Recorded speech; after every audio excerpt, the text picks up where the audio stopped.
सत्यधनु को उसके दुस्साहस का दंड सुशाला की विदाई के पश्चात कल रात सभा में दिया जाएगा। जो आज्ञा महाराज। महाराज और महारानी कन्यादान के लिए पधारिए। दीदी कक्ष में है, सुयोधन के पास। मैं बुलाकर लाती हूँ।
सुयोधन, सुयोधन, सुयोधन, क्या हुआ? पुत्र को क्या हुआ?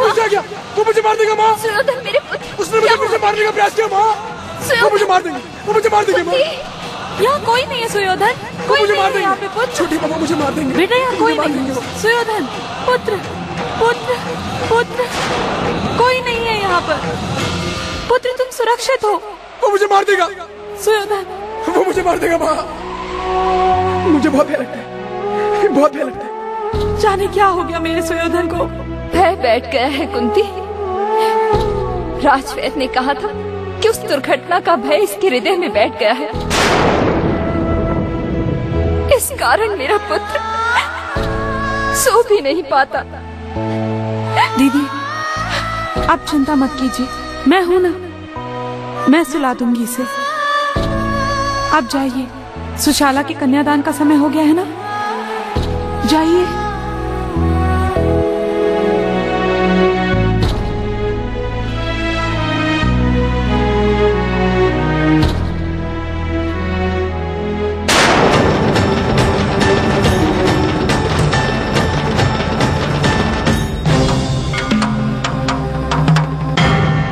ततः कन्या पिता शंखस्त दूर्वाक्षत फल पुष्प चंदन जलान्यताय ज्यामात्र दक्षिण करो परि कन्या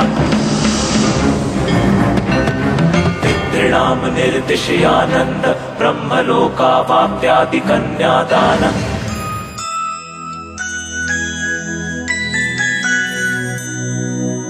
स्वप्नलोक से पंख लगा के आजा रे निंदिया, आरे आजा। स्वप्नलोक से पंख लगा के आजा रे निंदिया, आरे आजा। ममता की चादर की छैया तले राज दुलारे हैं, इनको सुला जा। स्वप्नलोक से पंख लगा के आजा रे निंदिया, आरे आजा। ममता की चादर की छैया तले राज दुलारे, कुंती बहन, इनको सुला जा।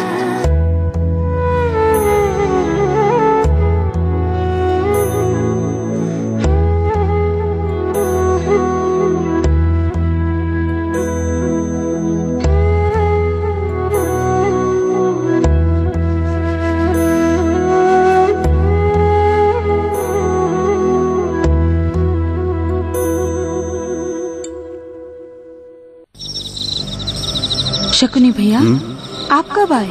आए तो बहुत समय हो गया कुंती बहन, परंतु तुम इतने प्यार से सुयोधन को लोरी सुना रही थी कि माँ पुत्र के प्यार में विघ्न डालने का मेरा साहस नहीं हुआ। सुयोधन सो गया? जी भैया, बहुत कठिनाई से सोया है। सुयोधन तो सो गया, परंतु हस्तिनापुर पर विपत्ति अभी जाग रही है बहना।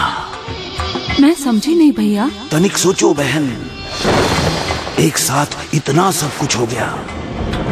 हस्तिनापुर के विरुद्ध विद्रोह, सुयोधन की हत्या करने का प्रयास, ये सब संकेत है उस बात का कि हस्तिनापुर के राजवंश पर बहुत बड़ा संकट आने वाला है बहना, बहुत बड़ा संकट आने वाला है। ये आप क्या कह रहे हैं? मैं सच कह रहा हूं बहना। अब तुम ही बताओ, राज्य के प्रति विद्रोह तो समझ में आता है, परंतु सुयोधन की हत्या करने का प्रयास क्यों? वो इसलिए कि हमारे शत्रु ये जानते हैं कि सुयोधन ही आगे चलकर युवराज बनने वाला है, इसीलिए उसे समाप्त कर देना चाहिए। सत्यधनु तो एक उदाहरण है, ऐसे न जाने और कितने शत्रु छिपे बैठे हैं। एक बात तो स्पष्ट है बहना,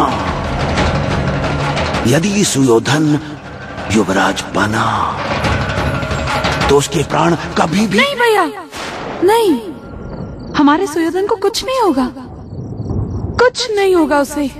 हाँ, यदि सुयोधन युवराज नहीं बनेगा तो उसे कुछ नहीं होगा।